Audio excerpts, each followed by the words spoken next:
Well, it's Car Chase Monday on the live desk, and we've got a dandy. This one is in Southwest Houston on the 8 Beltway. Apparently, this is a white Dodge Caravan. Been going on now for about 25, 27 minutes. And look at the speeds.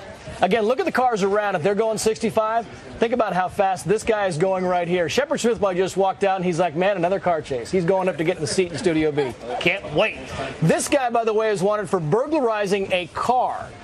Now, why he decided to take off, but again, that last car chase we saw last week was also in Texas. We don't see these very often in Texas, but the helicopters are getting awfully good at this because they've been on this thing for 25 minutes solid.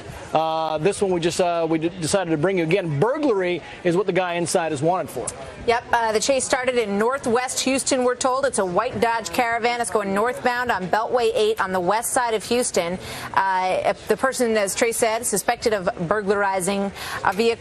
And we're told at this point the HDP, the Houston Police Department, keeping a bit of a distance on this suspect. They handle these things as carefully as they can. They said already this guy's made a number of illegal turns, including illegal U-turns. So they are concerned for the safety of all the people around this car. But we don't see the police in this shot. So it stands to, it's supported by the fact that we're told that they are keeping it at a distance. But you can bet they are watching all of this on the choppers and that they are likely close by. And in Houston, they're very particular. They follow the policies because each agency has a different policy. The Highway Patrol or the state troopers will have a different policy than the Houston Police Department. Houston Police Department, a lot more liability and a lot less money than the state overall has. So they're very, very careful about these car chases. And what they do is they categorize how elegant. You see him slowing down. Slowing down. He's going to turn. Oh, this is bad. Make another Yui. Apparently, you can turn around right there going against traffic. This apparently is an on-ramp, I guess.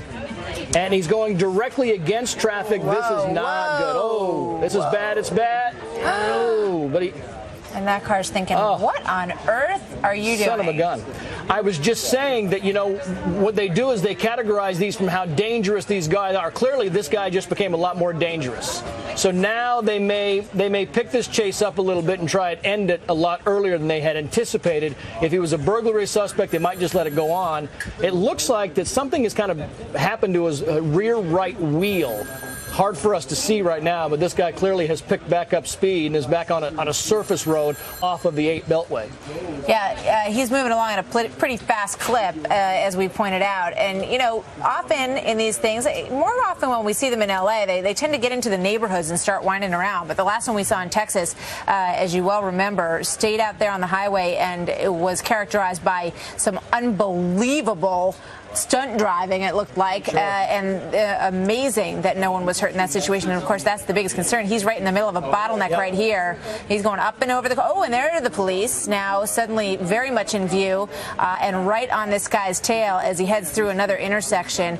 Yeah, it's miraculous that we don't see more civilians hurt in these situations, and it's a testament to the way the police handle it. But this guy, they're concerned about him, and they want him off the road clearly now. And the speeds are upwards of 90 miles an hour, and if you think it's just the television helicopters that are following this, there is also a Houston police chopper that is in pursuit. So the cops know where this guy is. And believe me, I've been watching these things for many, many, many years. I've never seen anyone get away. So he's going to jail ultimately. The question is when. And the question is how much risk he poses, as Martha was saying, to people who might be walking in the area now that he's on a surface street and to cars in the area. You saw when we started this about 5 minutes ago, the cops were way off. I mean, they were giving him his space, and now they're on him. They're on him, and as soon as he slows down, my guess is they will try and get close to him and do the pit maneuver, which they try and they'll bump one side of the rear car or the other to try and get the car to spin out. That has proven over the years to be the safest of the maneuvers to stop people in these types of scenarios from injuring. And you see the car on the left-hand side there? Yeah. That's still on the Beltway. See the cops on the left-hand side. There's also one behind him on that surface street, which is in Southwest Texas here. We saw the Texas police last week throw out spike strips in front of the car. We may see them try to get in advance of this car. It's going to be tough to tell where this person's going because they're doing some pretty creative lane changing here, and we see it coming back into view on the lower side of the screen right now. It's now been going on for about 30 minutes, and you have to. It's going to pass the police on the right-hand side there. Right. You got to wonder what goes through people's minds. You have to believe every single person who tries to pull this off thinks they're going to be the exception, right? They're going to get away. Yeah, and a lot of times when you have states like Texas, and I think Texas, if I recall my legal knowledge, is a three-strike state, which means that if this person commits a third crime and one of the other two crimes was violent, he could be going away forever. And that's one of the reasons I know in California a lot of the high-speed chases are because these guys are third strikers, and they know if they get busted for a third time, they're going to go away for a very long time. So they try and prolong that, and they do it in as, they do it in as adventurous or as dangerous a way they can. This guy now clearly back upwards of 90 miles per hour, and he's getting close, I guess, back to that 8 beltway. We don't know at this point whether there's only one person in the car. Sometimes you can get close enough to get a handle on how many people are in the car. Generally, we start to see the car basically fall apart. Either they have gas problems or the spike strips or something that the police throw at him. Causes damage to the car. Now getting off a different exit ramp here as he continues to try to evade the police. He's got one cop very close on his tail right there, and the car in front of him not cooperating. So this may give the police a chance to get close to him or her. 1:54, by the way, p.m. in Houston right now. That's Texas time, clearly. And what they're doing is, you can see going under the bridge here, you've got cops on both sides. They've kind of got him straddled, and they've got the police officer behind him. Harris Faulkner is actually monitoring some scanner traffic. Harris, what do you know? I am actually online. You can listen to the police scanners. And what they're saying is that HPD, Houston Police Department, not wanting to get out in front of this guy because he's proven to be so erratic by making U-turns, so on and so forth. So what they don't want to have happen is they get out in front of him and then he tries to ram them or something. They don't want to cause an accident. So that's part of the reason why they haven't tried to do that. He's so far not caused any collisions, although he's scraped a few cars. He has gone on and off Beltway 8. They seem to think this car had a plan. I don't know why they think this, because they haven't said that over the scanner, but they seem to think that he or she driving had a plan, knew where he or she was going, and then got off at that one point where we saw him get off on that feeder road.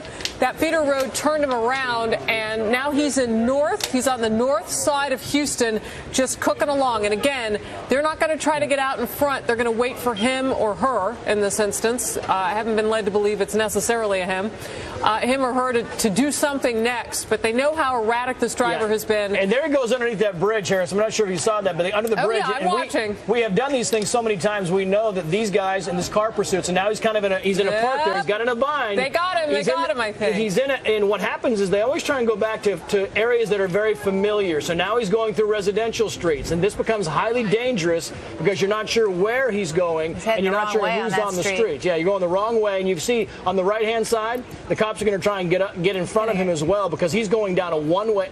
Now he pulls off into the parking lot. This could be where it ends. The helicopter's going to have to pull around the backside. It looks like some kind of a medical office building there. And Trace, this is definitely the case of what we said with the chases last week in Dallas, that you've got air support telling the ground what to do. Right. And in these residential areas, that's so garage, important. It looks like. Because there's so many nooks and crannies for them to turn into. But this guy looks like he's going into a parking garage. Sure. Yeah. That's going to make it a little tricky for us to see what's going on in there. One time we saw this, and what happened is one of these guys went into the Beverly Hills Mall. He went to the parking garage, and cops were a little bit of ways behind him. What he did is he went inside the parking garage, he parked his car, and he ran inside the mall. And police finally tracked him down, but you can imagine running into a crush of people inside the mall. It's kind of hard to figure out who's what. They knew who he was by that point in time. Wait, is he back out? Oh, there he is. He's back out. So he's back out of the parking garage, back on the streets. This may be what I've been hearing on the scanner. No, that's not him. That's a different car. Okay. It's an area that he or she is very familiar with. That may be why we see this person in and out. The cops are chasing somebody. They're chasing that car, but that car looked different to me. Let's see. What? What are we hearing from the scanner traffic? Is that the car they're chasing still, Harris, or is the guy still in the parking garage? They're on the right guy. Okay, they're on the right guy, you said. Well, there's two. There's the van. That's him. Yeah, that's the van. Yeah, I don't have any indication to think that they're not chasing the right dude. So maybe he didn't go in the parking garage. He just kind of skirted the outskirts of the building, and now he's back on the streets. This guy's dangerous. Yeah. Unpredictable, but clearly, as they were saying on the scanners, knows this area pretty well. He's up on the sidewalk. Here he goes, coming around the bend there. Oh, my God. Look at this. Oh, man. Can you imagine walking along that sidewalk and seeing this car come? Thank God nobody was. My goodness. That's the whole thing. That's why I don't want to stop this guy. He's in a neighborhood now, and we often talk about these guys going back to where they know, what they're familiar with, because they know the streets and they can kind of circumnavigate around, and they think that'll get them away. They never do, but it becomes dangerous because in these residential areas, you've got kids, it's summer. You've got kids walking around. You've got all kinds of people on the streets. So these things become much more dangerous as they get into these residential areas. Well, and you think about people walking along the sidewalks, people pushing strollers, so on and so forth, and this guy's just driving all up over everywhere. I mean, he's very erratic, very dangerous. And again, that's why they don't want to get out in front of this person, because they may cause something to happen. It's amazing what some guts will do for somebody's driving ability. I mean, these guys manage to weave their way in and out of situations that most people would never attempt on the road. And now they're behind these buildings that we see. But several times here, it's looked like he was pulling himself into a situation he couldn't get out of, and yet he did. And there he goes, turns around again, and we're going to switch it over. Shepard Smith standing by live in Studio B. The car chase continues right here on the Fox News channel. And Trace, we're continuing to watch this along with all of you on the live desk team. Man, this guy has managed to get away from the news helicopter, but he is right down there, and we'll zoom into it in just a second. He's on surface streets now in southeast Texas, Houston area. This was in Sugar Land at one point, and if there has ever been a dangerous car chase instigator, it is this person. On surface streets in the afternoon on very crowded streets, making a U-turn. Oh my goodness. When our chopper pilot finds it, we'll zoom right back down in on it. But trust me when I tell you, this car chase is still going and going strong. It is impossible to imagine that dude or parking garage and managed to get out of the parking garage somehow, since he or she has flipped not one but two U-turns, the most recent in just the last few seconds, and is now on a divided highway but not limited access on the streets of Houston, and Houston's finest are chasing him right now. A little background on what we've seen thus far, and there it is, as I said, on surface streets, and you wonder, the police have their rules and they have to follow them, and they will operate as instructed by their superiors, and that's it. But you wonder along the way, if you're not one of those cops, if you don't want to just shoot his tire out or something, because you see how dangerous, see the pedestrians there? Every time you pass by a pedestrian who might not have seen it. And now we're up in a median again. Okay, what are we going to do with him now? Is he going to get away again, or is that cop going to get in front of him? No, and away he goes. This is Studio B, Car Chase TV on Fox News Channel. I'm Shepard Smith in New York, and you're looking live in Houston through the facilities of KRIV, the Fox station there. I'll give you some background on how this crazy thing began. The date line is Houston. Oh, it's time for a U-turn, don't you think? Sure, it's been almost a minute.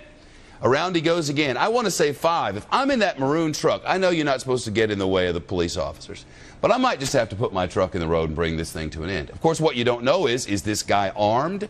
Has he committed serious felonies in the past? All right, here's, oh, look at this. Spike strip appears to have been unsuccessful. Just as our friends in Dallas were having trouble with the car chase on this same Bat channel last week, when they tried to put the car strips in front of a guy, but he was going close to 100 miles an hour at some points. They tried to get the car strips, break the strips in front of this, and they could not. So now it's time for another U-turn, and I'm beginning to see a pattern on these U-turns. So maybe the police officers will sense a pattern, and I guess, they'll operate as they're instructed to do. First responders doing their dead level best. Oh, look at that. Now car chase guy is in front of and behind. Look, he's in trouble now. I mean, are you kidding me? There's a cop in front of him and a cop behind him, and lo and behold, time for a left-hand turn. And away he goes. We're watching this with some folks in Houston who are working radio. I know, I'm not going to go to it right now because I feel like this thing is almost going to wrap itself up. I want to give you the backstory, if you'll just give me a minute to tell you it. Houston police gave chase to a suspect in this white sport utility vehicle. The driver led them through Sugar Land on Highway 59. This was in the early going, before turning around and heading back toward Houston. And since he's been an around turner over and over again. And here we come up to a traffic signal where clearly he had a red light. Well, it looks like he had a red light. It looks like police were in that lane there, so I don't really know. But they had all traffic stopped for a speed chase racer here. Views from the Houston TransStar show that the suspect is moving at speeds in excess at times. Oh, more spike strips. Did that do the trick? Did not do the trick as far as I can tell. Does he still have tires? Well, I'm not entirely sure. You can imagine how hard it is to run one of these chopper cameras, and our good friends at KRIV in Houston are giving us the best look that they can. That appears to me that's Spike Strips 2. No, Spike Strip 0, car chase guy 2. So it's 2-0 in favor of the car chase guy at the moment. But, you know, he keeps coming up to this intersection, and you wonder, are they going to figure out a way to stop him in said intersection? There's a person on walk. Oh, there he goes. Here comes Speedy. Some more of the background. Views from the Houston. He was moving about 80 miles an hour, went up on the elevated freeway on the limited access. Police followed at a distance for a long time there. Now he has gotten very fast indeed again, and this guy or woman is extremely dangerous. This started just after 1 o'clock Central Daylight Time, so a little more than an hour ago, in southwest Houston, and the driver got on the southwest freeway at Willcrest. This is just some background for you, for people who might know. When he reached Grand Parkway near Rosenberg, not Kim, made a U-turn and headed back inbound.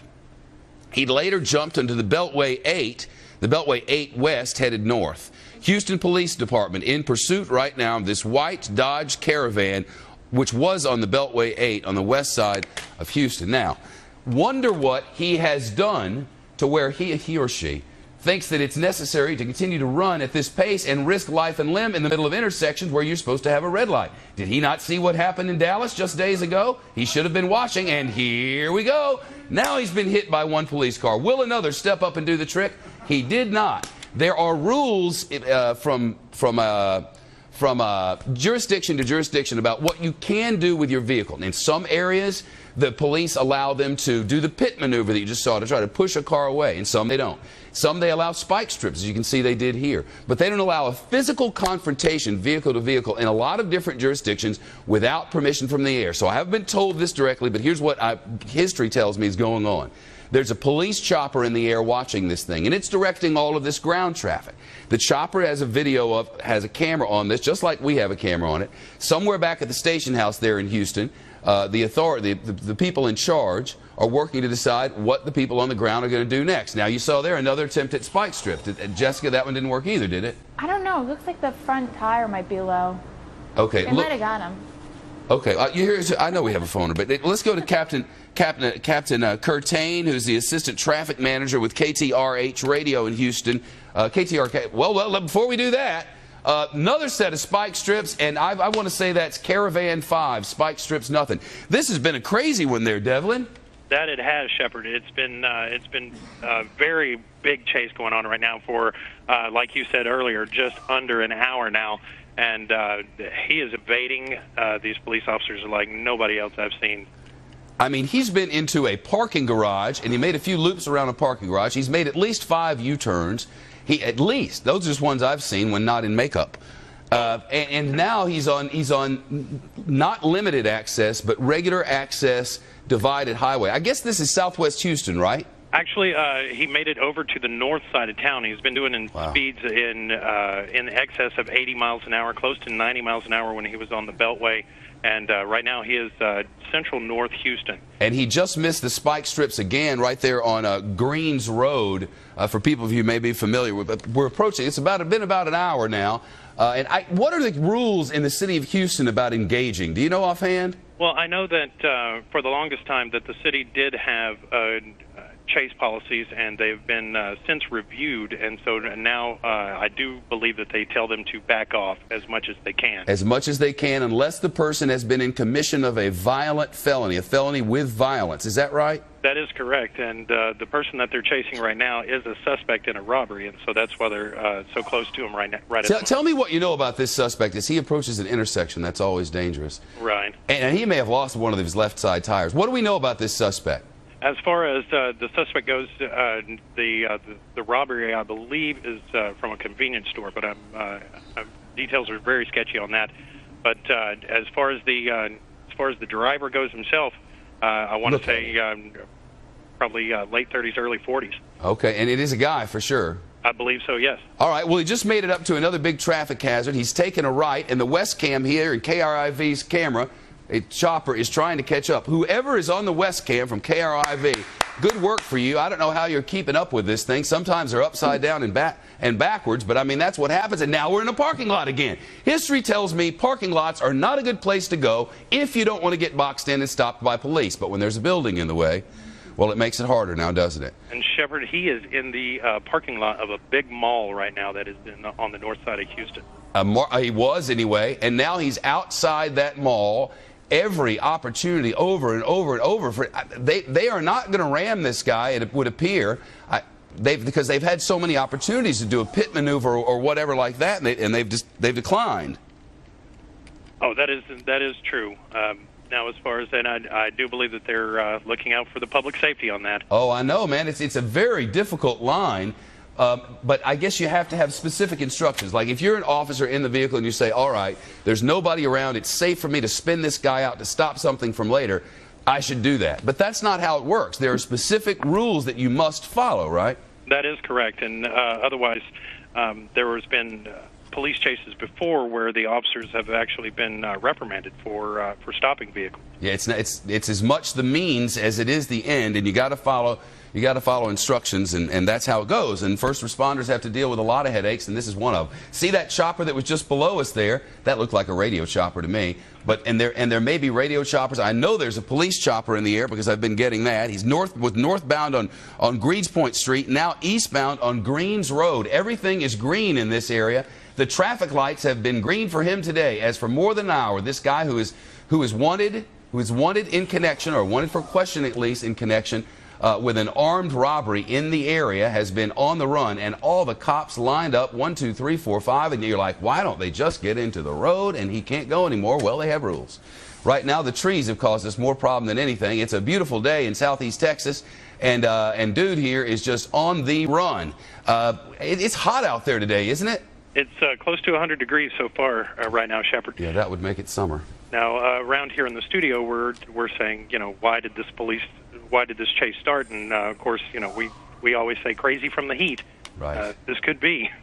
Well, it's crazy from something at least. I mean, if you're one of these other drivers around here, and goodness knows we can hope that. Oh, and here we go into a parking lot again. Is this the mall? What is this? Can you see the? Let me see. I do believe it's a. No, that would be for one of the high-rises, a parking garage for one of the high-rises. Well, now, if he gets out of this, I'm going to give him a job as the new Houdini, because he was southbound on North Chase. Perfect place for a police chase to be taking. Well, here we go. Inside the parking garage, and you wonder, how does he do it this time? How does he get out of there in the way that he did at the Greenspoint Mall? That was quite a trick indeed. I've seen lots of endings to these. There was a horrible ending to a police chase just last week in Dallas, where someone who had no idea this thing was coming by, the person who was giving chase comes out of the. Well, what's happened here? They're just waiting. He came into an intersection and was just run over by a guy in a truck. And the guy in the truck, thankfully, was hardly injured at all. In fact, was able to be on this program with us the next day. But the man who was hit, the person responsible for the car chase, was in critical condition. And we're going to get an update on his condition. But he was in very, very bad shape at last go of things. They were northbound on North Chase when they entered the parking lot. The little light blue choppers in there was HPD, Houston Police Department, not local radio. But they are blocking all exits to this structure. So unless he has his transporter with him, he should not be able to get out of there. A little bit ahead of what's coming up in the news, we're working on a serious string of serial murders in the state of South Carolina. There has been a shooting and a confrontation in North Carolina. Is the suspect from the South Carolina serial murder now stopped in North Carolina? We do not know, but we're working to get late-breaking information on all of that.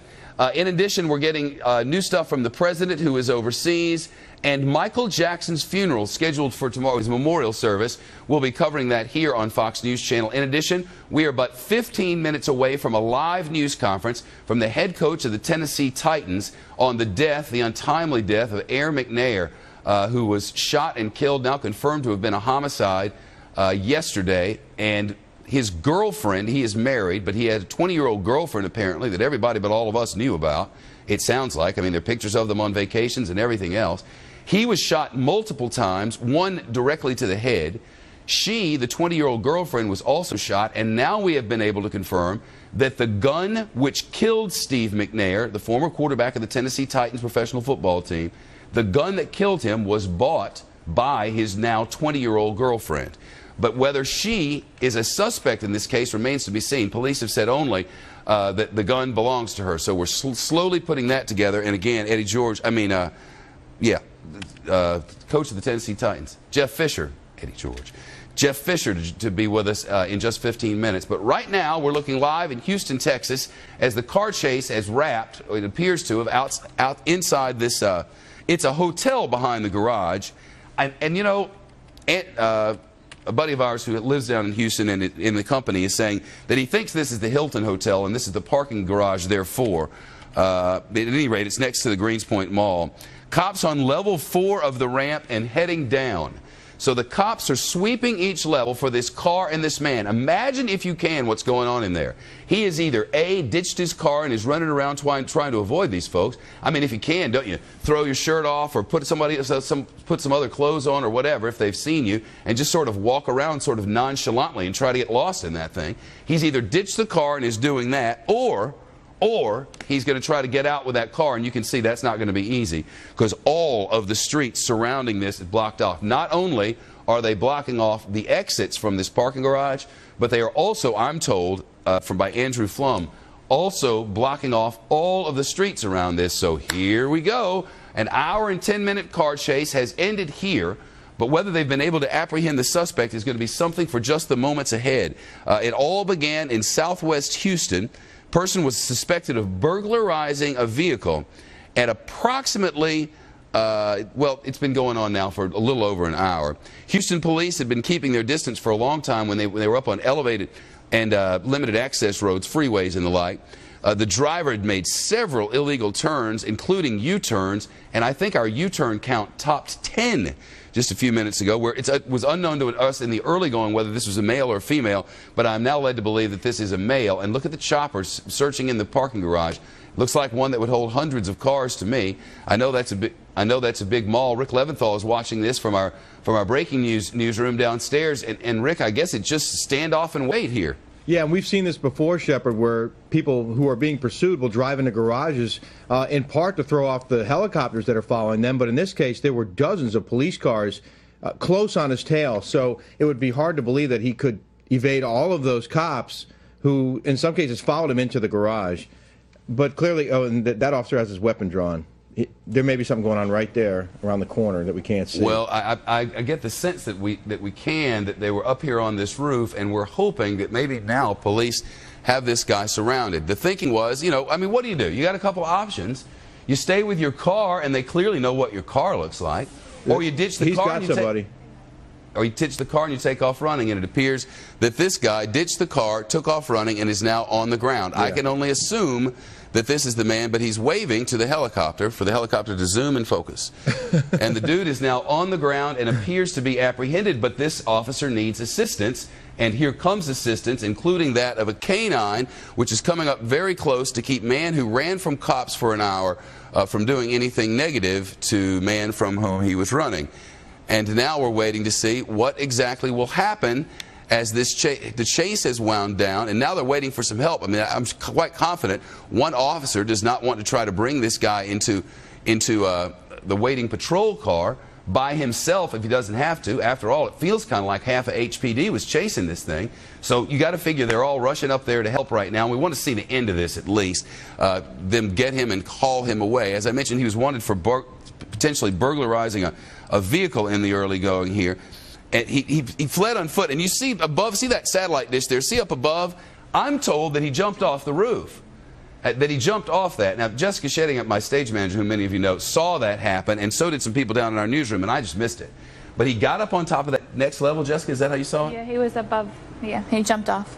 And he jumped off. All right. Well, it appears that he's now in custody. And as we watch this thing wrap up, and I do want to watch it until we hit to the commercial break, but as we watch this, I will tell you that we are going to South Carolina for brand new information on a serial killer who has killed 5 people in one community of 12,000 in just recent days, and they are on the hunt from him. There's apparently been a shooting in North Carolina. There may be some involvement. In addition, we're waiting for the head coach of the Tennessee Titans, Jeff Fisher, to come to the microphones and tell us about the now murder of the former Tennessee Titans player, Steve Air McNair. It's breaking news coverage, and it's next on a busy day in Studio B.